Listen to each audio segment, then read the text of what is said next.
kwanza ni habari kuu za dunia, nami Sarafina Robi. Takriban watu 40 wameuawa katika shambulizi na majambazi katika jimbo la kati la Nigeria la Plateau.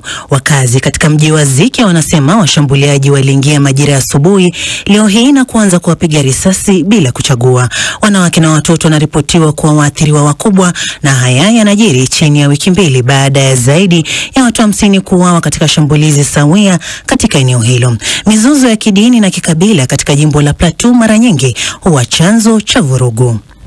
Zaidi ya watu 10,000 wamekimbia kambi kubwa zaidi ya wakimbizi nchini Sudan kwa siku 2 zilizopita baada ya shambulizi lililopangwa na wanachama wa vikosi vya Rapid Support Forces. Madaktari wasio na mipaka wanasema raia wameondoka kambi ya Zamzam magharibi mwa eneo la Darfur na kukimbilia mji wa Tawila ulio umbali wa zaidi ya kilomita 70. RSF wanasema kuwa sasa wanadhibiti kambi hiyo. Habari za shambulizi zinajiri siku moja kabla ya kuadhimisha ukumbusho wa pili tangu kuzuka kwa vita vya wenyewe kwa wenyewe baina ya RSF na jeshi la Sudan. Umoja wa Ulaya unasema utaongeza maradufu msaada ufadhili kwa mamlaka za Kipalestina pamoja na furushi la miaka 3 lenye thamani ya dola bilioni 1.8. Kamishna Ulaya wa Mediterania Dubravka Swisha amesema ufadhili huo ambao kwa upande mmoja ni kwa mfumo wa mkopo utahusishwa na mageuzi katika mamlaka ambazo wakosoaji wameshtumu kwa uongozi mbaya. Washiriki wanasema EU inatarajia kuwa siku moja mamlaka ya Palestina itawajibikia ukanda wa Gaza, ila serikali ya Israel ya sasa imepinga nia hiyo na wazo la suluhu la majimbo mawili linalojumuisha jimbo la Palestina. Swisha amesema EU walikuwa wanatarajia mamlaka za Palestina kuimarisha mageuzi ambayo tayari wameyatekeleza. Kwa kweli, mwanzo kabisa tunaomba utawala na utawala bora. Hili ndilo lenye umuhimu mkubwa kwa sababu tunataka kujua jinsi ambavyo mamlaka za Kipalestina zitakavyotawala sio tu katika ukingo wa Magharibi bali pia ukanda wa Gaza. Hili ni la kwanza, ila kuna mengi ya kufanywa. Tayari washafanya jambo katika sekta ya elimu, wanafanya mengi na pia walipitisha sheria kuhusu sheria mpya ya kijamii. Kwa hivyo, hili ni jambo ambalo tutakuwa tukifuatilia na kuangazia kwa ukaribu. Tangazo la kamishna linajiri kabla ya majadiliano ya haiba ya juu ya kisasa baina ya mawaziri wa EU na maafisa wakuu wa Palestina utakaofanyika Luxembourg leo hii. Mwakilishi mkuu wa Umoja wa Ulaya wa mambo ya nje na sera ya usalama Kaja Kallas ametoa wito kwa washiriki wa Ukraine kushinikiza Urusi kusitisha vita. Taarifa zaidi na Phyllis Mwate. Haya yanajiri huku kukiwa na hasira kuhusu shambulio baya zaidi la Urusi dhidi ya raia mwaka huu, wakati ambapo makombora yalishambulia mji wa kaskazini mashariki mwa Ukraine wa Sumi siku ya Jumapili. Mawaziri wa mambo ya nje wa EU wanaangazia jinsi ya kujibu katika mkutano uliopangwa mapema huko Luxembourg. Rais Trump ameita shambulio la Sumi kuwa baya, ila hajaikashifu Urusi, huku akiashiria kuwa yaweza kuwa ilikuwa kosa. Wizara ya ulinzi ya Urusi ilisema ilikuwa imelenga mkutano wa makamanda wa jeshi wa Ukraine, ila haikutoa ushahidi wowote ama kuunga mkono hilo au madai yake kwamba zaidi ya wanajeshi 60 wa Ukraine walikuwa wameuawa. Mjini New York yameitikia vyema uamuzi wa Rais Donald Trump wa kutotoza ushuru kwa simu, kompyuta na vipitishi vya umeme, yani semiconductors, hasa zile zinazotengenezwa nchini China. Hisa ya shirika kubwa la teknolojia la Nasdaq iliongezeka kwa 2% katika biashara ya awali, wakati Dow Jones ilikuwa juu kwa karibu 1%. Katika maeneo mengine hali imekuwa ni ya tahadhari zaidi, ingawa viwango huko Europa na Asia vyote vipo juu. Rais Trump amesisitiza kuwa msamaha wake wa ushuru ni wa muda tu. Hii ni BBC. Taarifa ya habari za dunia imesomwa na Sarafina Robi. Matangazo ya Dira ya Dunia yanasikika kupitia Loliondo FM, Radio 1 na Radio Africa nchini Tanzania, Radio Free Africa nchini Tanzania. Huko Uganda yategesikio kupitia Voice of Karamoja, Radio Lira na Radio Paidha. Nchini Kenya ni Radio Milele, Nyota FM na Gulf Radio. Na huko Jamhuri ya Kidemokrasia ya Kongo ni Radio Muungano Beni. Aidha kwa moja kwenye FM, tovuti yetu bbcswahili.com na kwenye ukurasa wetu wa Facebook BBC Swahili, ambako hapo msikilizaji bila shaka una fursa ya kutuachia maoni yako. Tukipata nafasi bila shaka tutayasoma kadri tunavyosonga mbele katika matangazo haya ya Dira ya Dunia. Jioni hii uko nami Karorobi nikiwa Nairobi na mwenzangu ni David Nki akiwa Dar es Salaam. Kwako David. Asante sana Karo Robi, na bila shaka hujambo msikilizaji. Tuanzie huko Tanzania ambapo mkurugenzi wa tume huru ya uchaguzi nchini humo INEC Ramadhan Kailima amesema kwamba chama kikuu cha upinzani nchini humo kimeondolewa katika uchaguzi mkuu ujao baada ya kukataa kutia saini kanuni za maadili ya uchaguzi. Chama cha upinzani cha Chadema kimemtuhumu Rais Samia Suluhu Hassan kwa kurejea mbinu za kandamizi za mtangulizi wake John Magufuli. Kiongozi wa chama hicho Tundu Lissu, ambaye alikamatwa na kufunguliwa mashtaka ya uhaini mwanzoni mwa wiki wiki iliyopita, kumradhi, anasema kwamba alisema kwamba chama chake hakitashiriki uchaguzi bila mageuzi ya uchaguzi. Jumamosi, Chadema ilisema kwamba katibu mkuu wa chama hicho John Mnyika hatahudhuria kikao cha tume huru ya uchaguzi ili kusaini kanuni za maadili za uchaguzi wa serikali. Akizungumza na mwandishi wa BBC Leonard Mubali, mkurugenzi wa tume hiyo ya uchaguzi Ramadhan Kailima anaanza kukuelezea na kufafanua sheria kuhusiana na umuhimu wa vyama vya siasa kusaini kanuni za maadili kabla ya uchaguzi na athari za vyama kutofanya hivyo. Vyama kwa mujibu wa orodha kutoka msajili wa vyama vya siasa, vyama vyenye usajili kamili nchini vyama 19. Tumepata vyama 18 na vyote mosi vimeridhia maadili yale na kipili vimesaini maadili hayo. Chama kimoja tu ambacho hakijahudhuria na kusaini maadili hayo. Sasa hatima ya chama ambacho hakijasaini maadili hayo ni kutokupata fursa kushiriki uchaguzi. Tuliandika barua na tukawapigia simu, wakasema wanajadiliana. Sasa mpaka tunaingia kwenye kikao, mpaka leo asubuhi baada ya kutumia ujumbe kwamba hatoshiriki kusaini maadili ya uchaguzi. Ni hiari ya mtu, lakini ujue kwamba hiari yako basi kila haki na wajibu wake.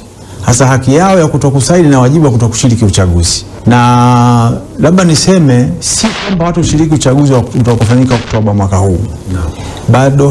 Bali hawatoshiriki chaguzi zingine zote ndogo katika muda wa miaka 5. Kwa uchaguzi huo utakofanyika Oktoba kwa tarehe kwanza baadaye baada ya kunywa kwa bunge, ambao ni uchaguzi wa rais, bunge na madiwani, chama hicho hakitoshiriki na wagombea wao hawatoteuliwa kuwa wagombea wa nafasi yoyote, kwa sababu hawatopewa fomu 10 kukiri kanuni za maadili ambazo chama chake hajakubali kuyatekeleza. Na hata uchaguzi mdogo wote ukitokea katika kipindi cha miaka 5 ya ubunge au udiwani, chama hicho hakitoshiriki. Kitasubiri Mungu akitoweka hai 2030 zikitungwa kanuni zingine, wakiona wanaweza kuingia kwa ulingo, basi watasaini, watashiriki uchaguzi. Sasa kama hujasaini leo, tunatoa gazeti la serikali, basi ndo basi tena. Hakuna tena fursa nyingine kwamba eti kesho atakuja saini. Mara nyingi sana katika kipindi hiki cha kuelekea uchaguzi na hata baada ya uchaguzi, tume ya uchaguzi umekuwa mkilalamikiwa sana. Mmejiandaa vipi kati ya yale mambo ambayo mmekuwa mkinyoshewa kidole, mkurugenzi? Tume katika moja mazoezi ambayo nalalamikiwa ni uboreshaji wa daftari. Tumeweza uboreshaji wa awamu ya kwanza. Malalamiko umesikia ni ya kawaida tu. Hatimaye malalamiko hayo yamekuwa solved. Na sasa tumekuwa katika maandalizi. Kwa mfano, kwa mara ya kwanza tumesaini kanuni za maadili mapema sana. Maana yake tume ya uchaguzi safari imejipanga kusimamia na kuratibu uchaguzi ambao utakuwa huru na haki. Lesson moja hapo tumeipata ni walikuwa nalalamika watu idadi ndogo ya vituo vya kuandikisha wapiga kura. Kwa sasa tumeongeza almost vituo 2000 vimeongezeka katika maeneo mbalimbali. Lakini tunatarajia vituo vya kuandikisha wapiga kura vitakuwa vingi zaidi vya wananchi katika maeneo ambayo waliokuwepo, ili waweze kuzingatia. Lakini lingine ambalo wananchi walikuwa wanalalamikia ni issue ya kwamba mgombea anapita bila kupingwa. Safari tunaiondoa hiyo.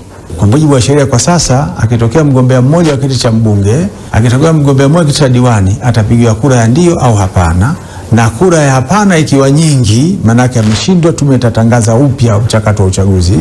Kura za ndio zikiwa ndio, sasa tangaza na tume baada ya kuhesabiwa kura kwamba ameshinda. Lakini ya pili ni kwamba kipindi cha nyuma tangu tume imeanza, watu ambao wamezuiliwa kwenye magereza na vyuo vya mafunzo walikuwa pati fursa ya kupiga kura au kuandikishwa.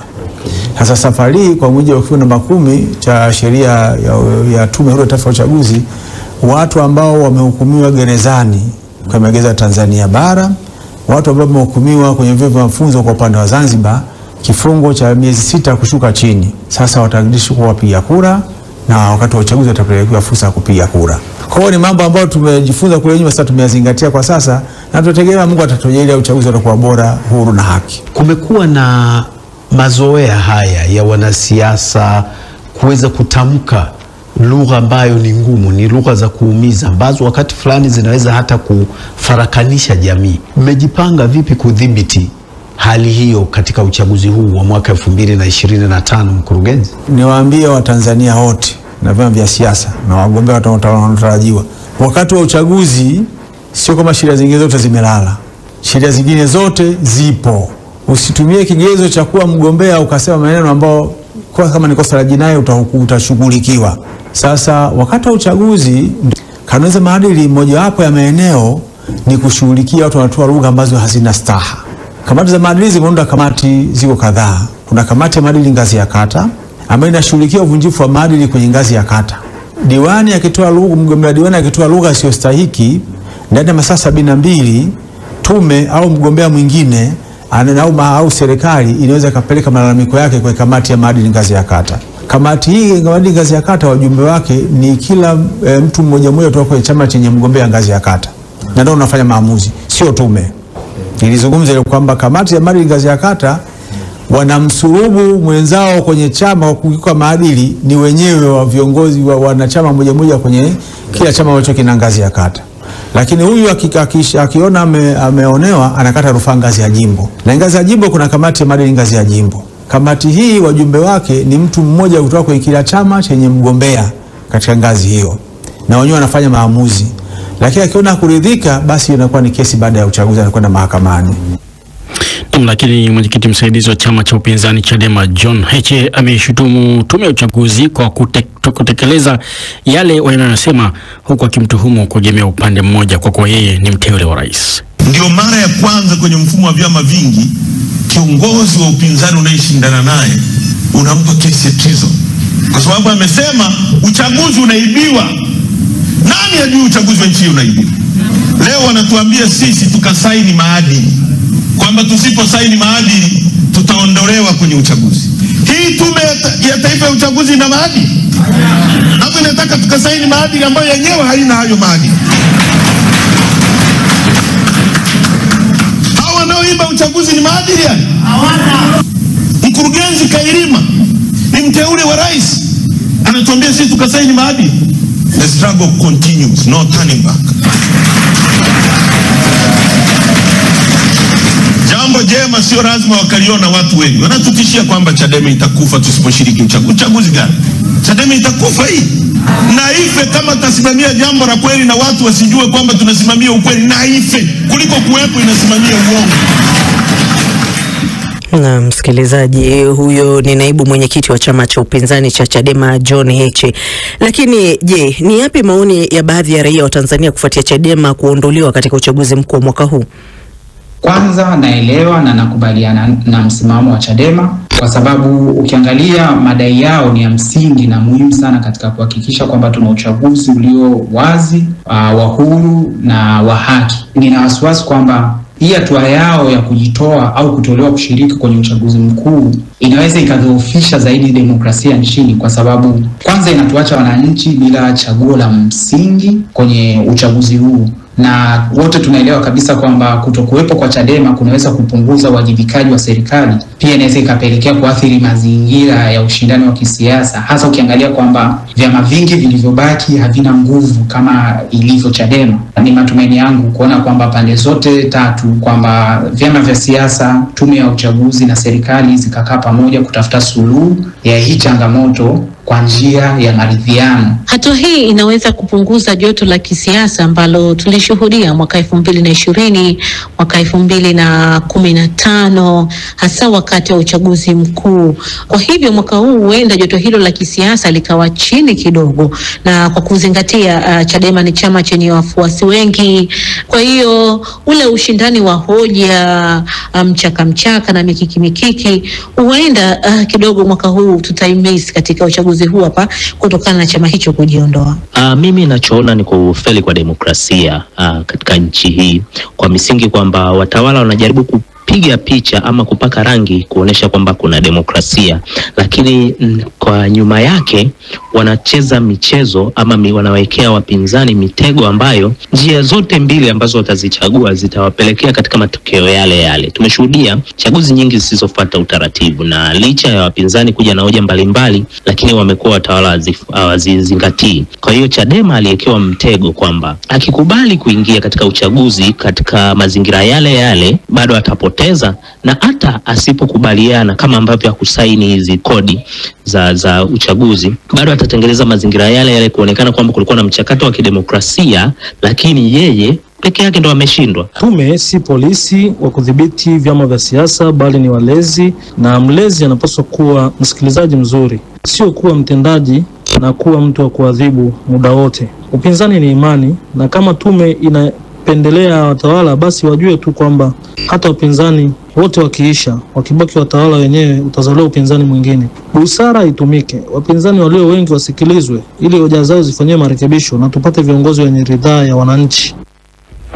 Ni maoni ya baadhi ya wananchi wa Tanzania kufuatia chama kikuu cha upinzani Chadema kuondolewa kushiriki uchaguzi mkuu wa mwaka huu. Kwa sasa basi tunajikita zaidi katika uchambuzi kuhusu mageuzi yanayodaiwa na vyama vya siasa nchini humo, hali ya kisiasa kwa sasa na chama kikuu cha upinzani Chadema kuondolewa kwenye uchaguzi unaotarajiwa kufanyika baadaye mwaka huu. Je, uamuzi huo unaweza kubatilishwa? Kulingana na hilo kwa kina, awali mwenzangu Regina Mziwanda amezungumza na Fulgence Masawe, mwanasheria kutoka Kituo cha Sheria na Haki za Binadamu LHRC nchini Tanzania, pamoja na Absalom Kibanda ambaye ni mwandishi wa habari mwandamizi, wote kutoka Tanzania.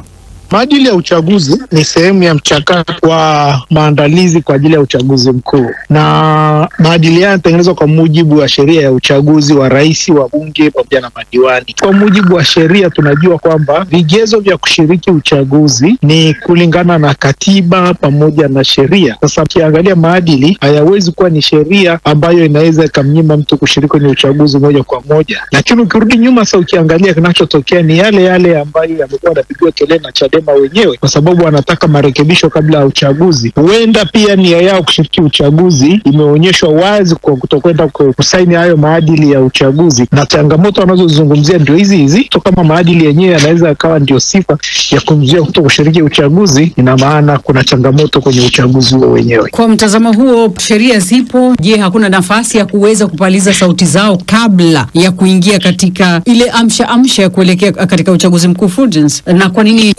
kuje wakati tunapoelekea katika uchaguzi mkuu? Hii inaleta taswira gani? Kwa sababu tukimwangalia mwenyekiti wa Chadema Tundu Antipas Lissu ni mwanasheria mbobevu. Kwa kusema kwamba kwa nia ya kufanyika mapema, naweza kukubaliana naye kwa namna moja, huko mwisho ina maana yamekwama. Kama utakumbuka, wakati rais anaingia madarakani, alitambua kuna changamoto kwenye chaguzi zetu na nafasi za kidemokrasia. Ndio maana akaja na zile 4R na pia akaja na kongamano lile la demokrasia, na baadaye akaunda kikosi kazi cha demokrasia chini ya Profesa Mkandala, na alichukua maoni ya wadau mbalimbali, na pia walikuwa na vikao vya maridhiano vyama vya siasa, na baadaye wakawa na maridhiano na chama cha Chadema chenyewe, na mwisho wa siku ikapelekea kutungwa kwa sheria mpya za uchaguzi. Tuna sheria namba 1 na sheria namba 2 ambazo ni sheria ya uchaguzi pamoja na sheria ya tume huru ya uchaguzi. Walianza mapema lakini walishindwa kuafikiana, na ndio maana wamefika hapa, na tunakoelekea ni kama chumvi inazidi kuongezwa kwenye ule mgogoro ambao upo, ambao ni wa kisiasa, kwa kukamatwa kwa mwenyekiti wa Chadema sasa na kuwekwa ndani na kutoa makosa ya uhaini. Maana kipindi kile Mbowe alifutiwa makosa ya ugaidi ili waweze kukaa kwenye meza ya maridhiano, lakini kwenye kipindi chenye mvutano kama hiki na mkamata mwenyekiti mwingine, nayo nampa kesi ya uhaini ambayo ni kesi kubwa kabisa. Kwa upande wako Absalom Kibanda, chama chochote cha siasa ni taasisi inayowakilisha wananchi. Sasa unazungumziaje haki na demokrasia ya wapiga kura na wagombea wa chama hicho? Ndio kusema hawatawachagua wala kuchaguliwa. Kwa sasa sina uhakika sana kama huu msimamo wa Chadema, kile ambacho tunaelezwa sasa kitaendelea kuwa hivyo